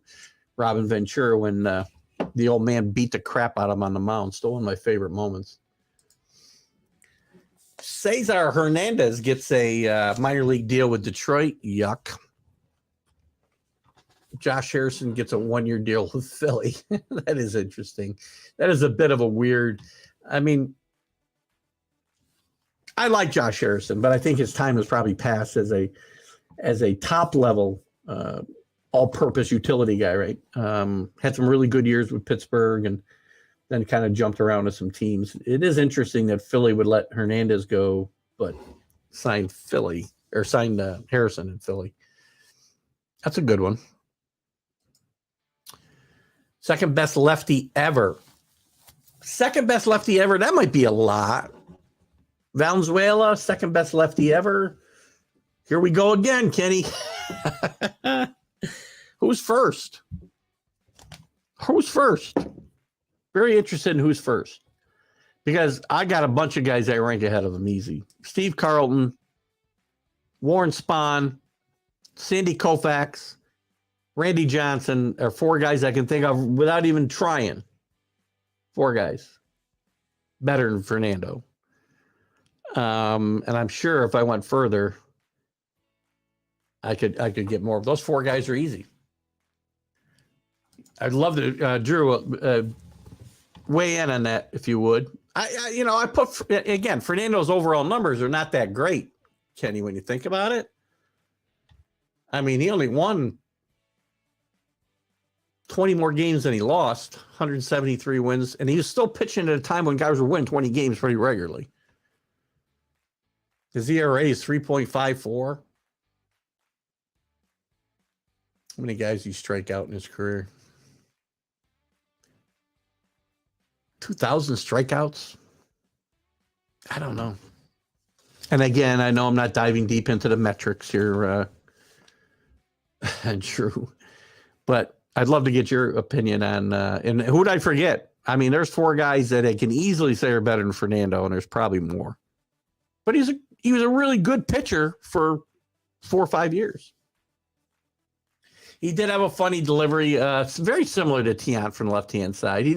I don't know that he did all the twisting and turning, but he'd look up at the sky. He was a good hitter, too. There was also a lot of debate whether he was actually 19 years old, or I think it was 19. They thought he was in 1980. I mean, the guy could have been 7 years older. They just weren't sure, which is maybe why his career started downhill as quickly as it did. Stay off the roids. Oh, who's this? January 20 was Duffy Day. Matt Duffy signed to Kansas City. Tyler Duffy with the Cubs. What are the Cubs doing? What are the Cubs doing?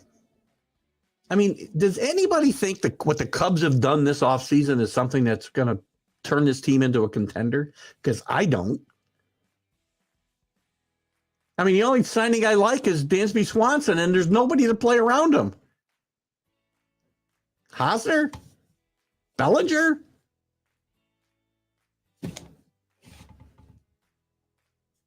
Pitching staff is terrible.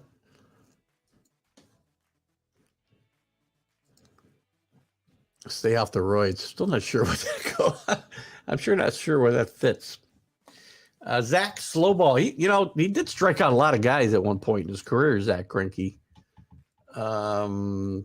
Franklin Germain traded to the White Sox. Alex Colomb signs. Colom's a big signing with Washington, but they're not going to be any good. Yeah, the highlights are a little slow this week. Even my Major League Baseball update I do for Let's Talk Sports was a little light in content because there just wasn't a lot to chat about. I chat about the WCBC as much as anything the last couple of weeks. I'm very interested. There's another thing I can chat about a little bit here as we go forward. I do want to touch on college basketball a little bit, maybe when we get to the bottom of the hour. Sorry about that. The WBC, I really have a lot of fun with it. I think the U.S. has got a great chance of defending its title. They won in 2017. We missed a year, I think, because of COVID. But I think they've got a very good team. The pitching might be a little bit weak. Mark DeRosa is managing that team, and it's going to be, I think they start on March 15th. We got pitchers and catchers reporting here starting on the 13th, I believe. Oh, no, I'm sorry. Is that right? February 15th. Some teams report later. I believe the pitchers and catchers who are going to be in the WBC can report on 2/13, so they can report a couple of days early. And I'm interested. This is a tournament that I like. To be honest with you, I cannot stand watching meaningless Major League Baseball exhibition games. I hate it. So this gives me, a couple of weeks, 10 days, whatever it is, to watch some real baseball being played that means something to somebody. And I think the WBC is a lot of fun. I wish there was a different time of year they could play, but baseball's never going to shut down for 2 weeks in the middle of the season. Maybe you could play it after the season, but then guys have got long seasons behind them. But I think the level of baseball is still pretty good, even though it's so early in spring training for a lot of these guys. Nobody had a weirder delivery than Louis Tiant, for sure. And I had Louis. Louis was one of my favorite interviews. It was a little tough because he had some technical difficulties, but I really enjoyed talking with Louis, and he got talking about his parents a lot and what they meant to him and his mom and his dad, and getting them over from Cuba during the 70s. Reading a great book right now called Game 6 about the 1975 World Series, mostly surrounding that one game, Game 6, which was one of the best World Series, if not the best World Series game ever played. I don't know where the king of cliches, the Mad New Yorker, is today. He hasn't been here the last couple Sundays, so he might have some personal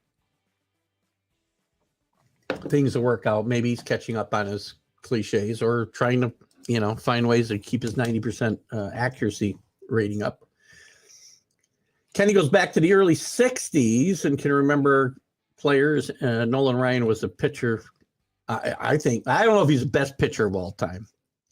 He was, and he didn't play, he played on a lot of bad teams. That's why I think he gets a bad rap. He gets a bad rap because, his winning percentage is very low. He didn't win Cy Youngs. But Nolan Ryan was a freak of nature. If he wasn't the best pitcher of all time, which is debatable, he was the most exciting pitcher of all time because every time he took the mound, he might throw a no-hitter. And early in his career, you never knew where the ball was going. But Nolan Ryan is one guy that I always defend when people try to say he didn't belong in the Hall of Fame. Koufax definitely better than Fernando. Koufax had such a short window. I'm going to say that Sandy Koufax had the shortest window of any player in the Hall of Fame. We talked about this last week, I think, Drew,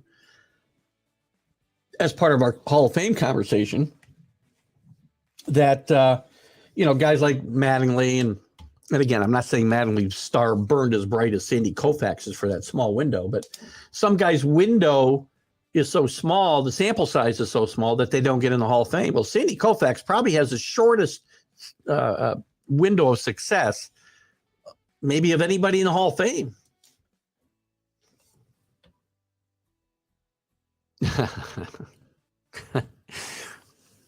When is the draft? I forgot already. I should probably put that on my calendar. The 11th, I think, right? Bounce back candidates include Jared Walsh. Jesse Winkler's a good one, and because Milwaukee can use it as well, and I like India as well. Another good guy. I had a couple names I had here. Hold on, let me see if I can get to it. Well, now I can't find my note. Damn it. Let me see if I can just do this. Let me just do this. I had a couple of names here, if I can find them. I can tell you who it won't be. It won't be Aaron Hicks, and it won't be Josh Donaldson. Yeah, I can't find my names now. I like those. I like Winkler a lot. I know Winkler was on my list. I think he's a guy who might bounce back big time. In here's a couple. Here's my list. Hold on. How about Kevin Kiermaier? He's a guy I think might bounce back. I think he's in a good position in Toronto, and I think maybe he'll be a good guy to bounce back.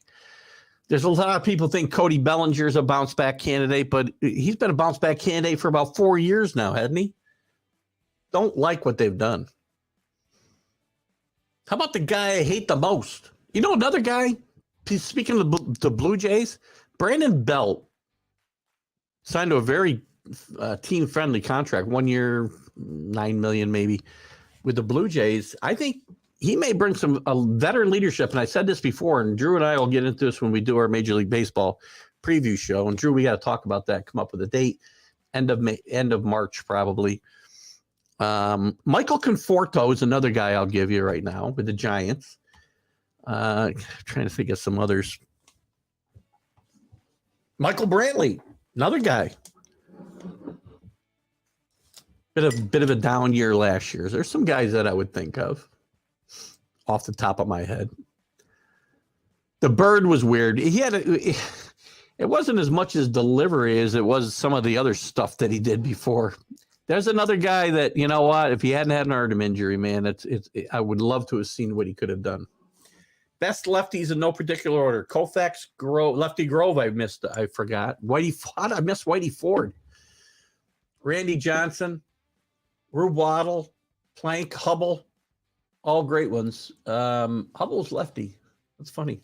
I was thinking Hubble was a righty. I don't know why. All good ones. It's funny you don't mention Warren Spahn. 363 wins. Warren Spahn's got to be on this list, Drew. Oh, yeah, I'm there. I'm sorry. My bad. I read right through them. My bad. Don't yell at me. Anthony Price, random question. The way Judge was playing last season, do you think pitchers are going to walk him more? Well, it all depends on who's hitting behind him, Anthony. Judge walks a lot anyway. One of the reasons that he's as valuable as he is, he just doesn't go up there hacking, and he's valuable because he gets on base when he's not hitting home runs. And if Stanton, how about I give Stanton one of the comeback possibilities for a bounce back? His year wasn't awful last year, but he hit about 211. So if Stanton is playing well behind him, Judge is probably going to hit second. So it's kind of going to depend on who hits in that third spot and how well they're hitting, whether Judge gets pitched to as much. Look if Aaron Judge comes back with 48 home runs this year and 100 RBIs, let's not say, he was terrible and fell way off. He had a season for the ages last year. To expect that again next year or this coming year it just wouldn't be smart. He doesn't like me because I call out his bullshit. I don't know if he doesn't like you. So Carlos, just for, to be clear, Carlos has never said he doesn't like any one of you guys. I think Carlos takes the abuse pretty well. And it's also warranted most of the time. Hardly ever draft Yankees, Rick Sherlock. Where'd that come from? Did Rick say something? Oh, maybe he's just talking about the Shrine. What'd I say? Winker? Whatever. Winkler. I like Henry Winkler. Put an L here where it doesn't belong. Put an S where it doesn't belong. It's all part of it. By the way, the Fonz could probably help the Brewers offense as well, to be honest with you. I don't know. I think Kiermaier might hit the ball a little better in Toronto than we think. He's a great glove. And I think he's the kind of guy that you need on a winning ball club. I think, he probably won't play every day, but I think he'll have a chance. I like Kiermaier's chances this year. Northeast Streaming Sports speaks up. Mac or Linda, I'm not sure who it is. Patrick McCollum, the KC defense wins, low scoring.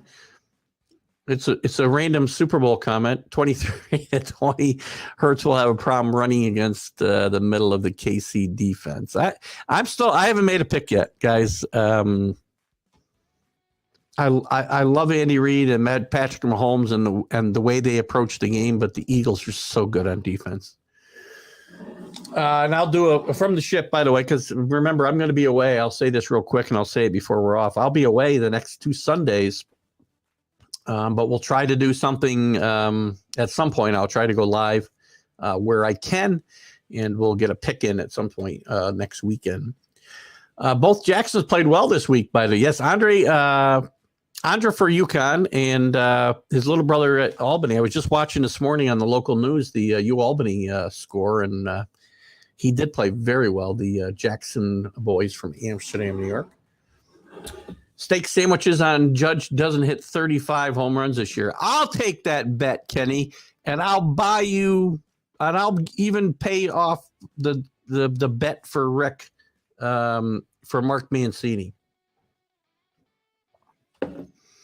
If Rick wants to jump in, Bob Horner, best hitter with a beer in hand ever.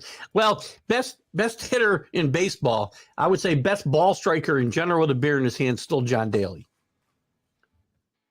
Guys, John Daly is about 350 pounds, and he still plays some tremendous golf.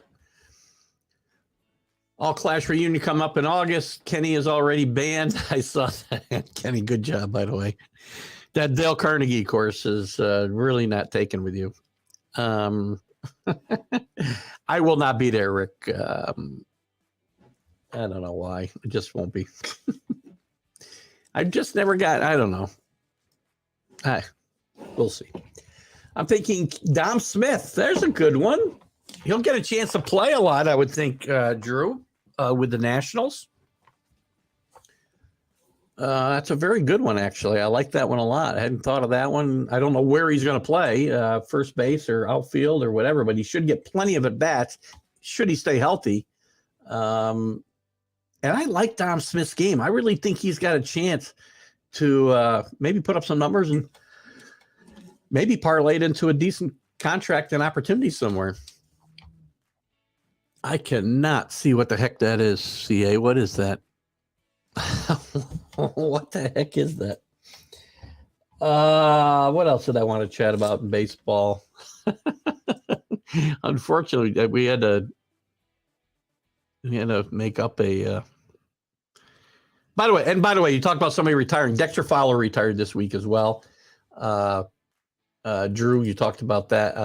Darren O'Day retiring. Dexter Fowler, listen, not a superstar. Had some good years in a couple of places. And I think he was a very serviceable major leaguer for however long he played, 14 years. How long did Dexter play? Dexter played 14 years. Look at that. Pretty good guess. Had a nice, decent career. I mean, he had probably his best 2 years were, I would say, probably 2012 in Colorado. And maybe, I think he had a year with the Cardinals. Yeah, St. Louis 2017 was a pretty good year for him as well. Again, decent player. Certainly not somebody that will be missed. Sorry, Dexter. Pulling a triple header today, by the way. Roundtable at noon. Sunday night sit down at 4 p.m. And Let's Talk Oklahoma Sports at 10. You can catch all that on Let's Talk Sports with Alan. I will be doing, by the way, at 11 o'clock this morning with Steve Cote, a Tom Brady retrospective show, 30, 40 minutes. I'm not sure how long we're going to go, but I will be part of that show at 11 o'clock this morning. We're going to have some fun with that. Check out Alan's shows. Rick got banned for standing on my principles and always will. We're not going to get into that topic of discussion. See, I don't care. I have very strong beliefs in these areas, but everybody's entitled to them. I'm not going just because I don't want to go. I couldn't even tell you why. But Kenny, you're entitled to do what you want there.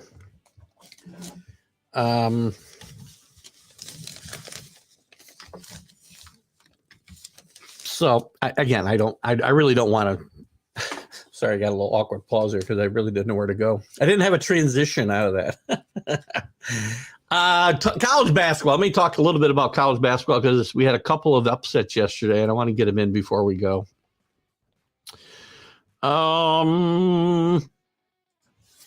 Let's look quick at the college basketball scores yesterday. Purdue, number one in the country, coming into this game at Indiana. Indiana's been playing very well. I talked about a lot, and we'll get into this a lot more on Wednesday night on the College Sports Huddle, which will be my last full show before vacation.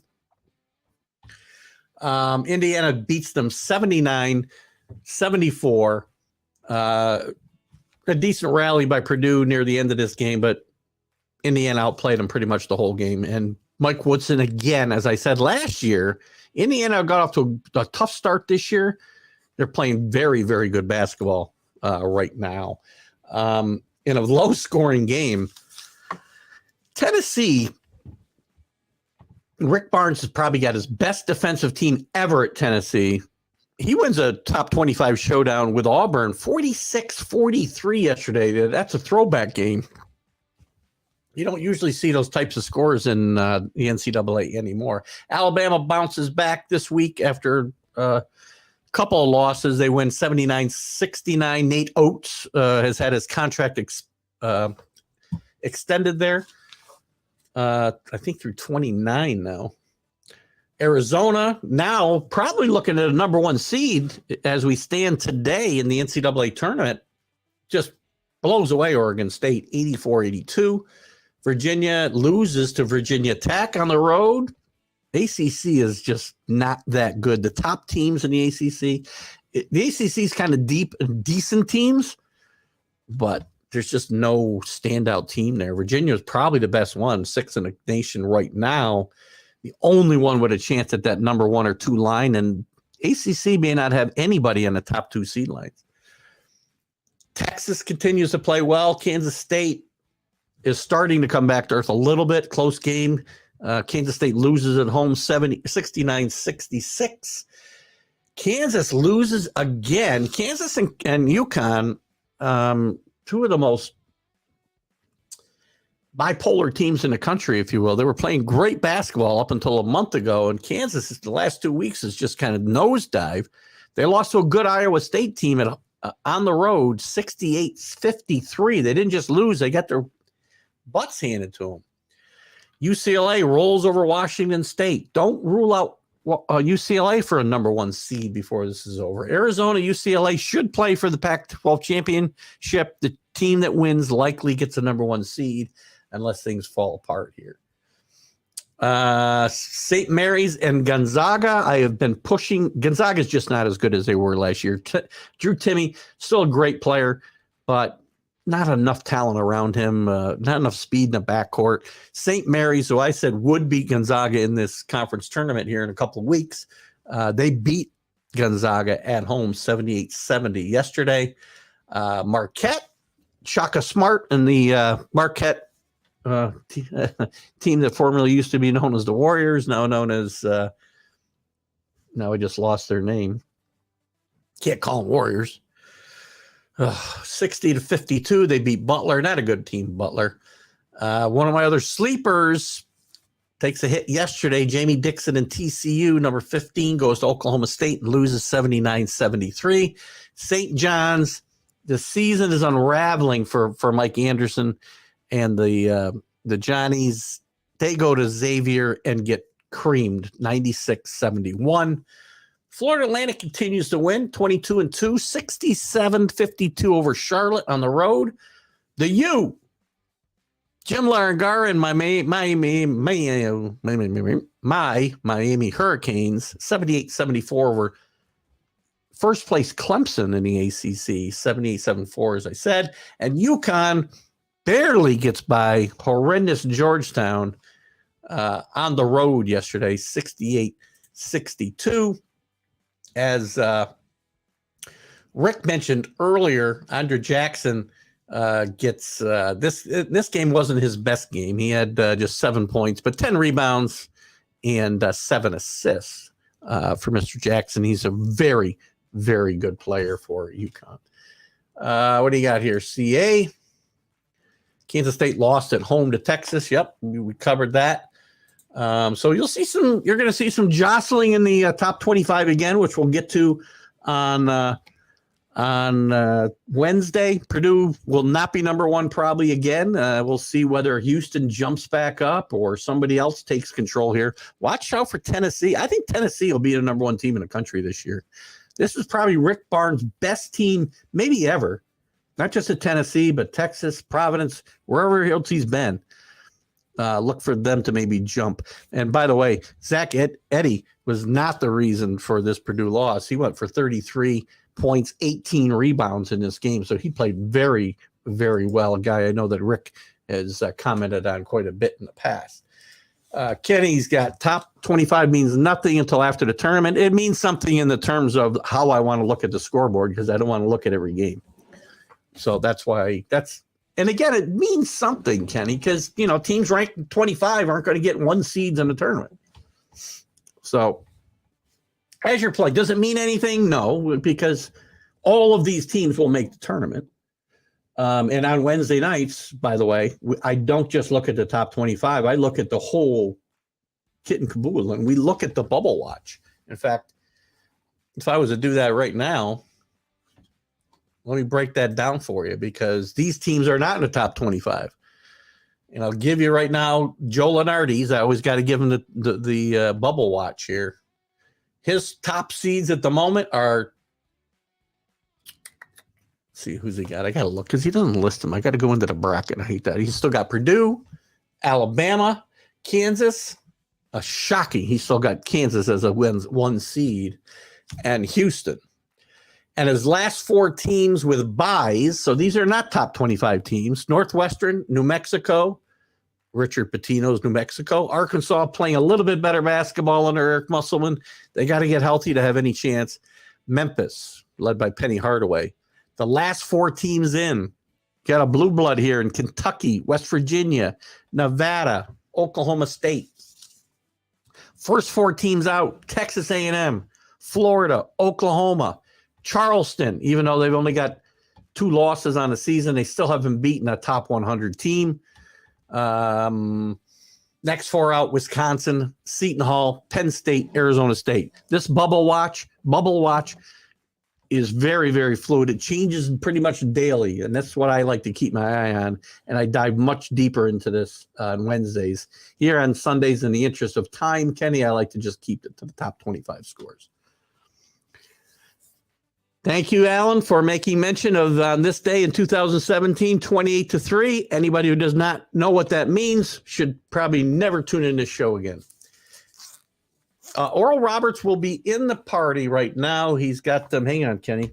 I checked this, and I was waiting for you on Wednesday, because right now Joe Lenardi has Oral Roberts as a 12 seed in the West and playing in Albany, by the way. Albany's got the first round games this year on, let's see, the dates are not here. I think they play Friday, Sunday.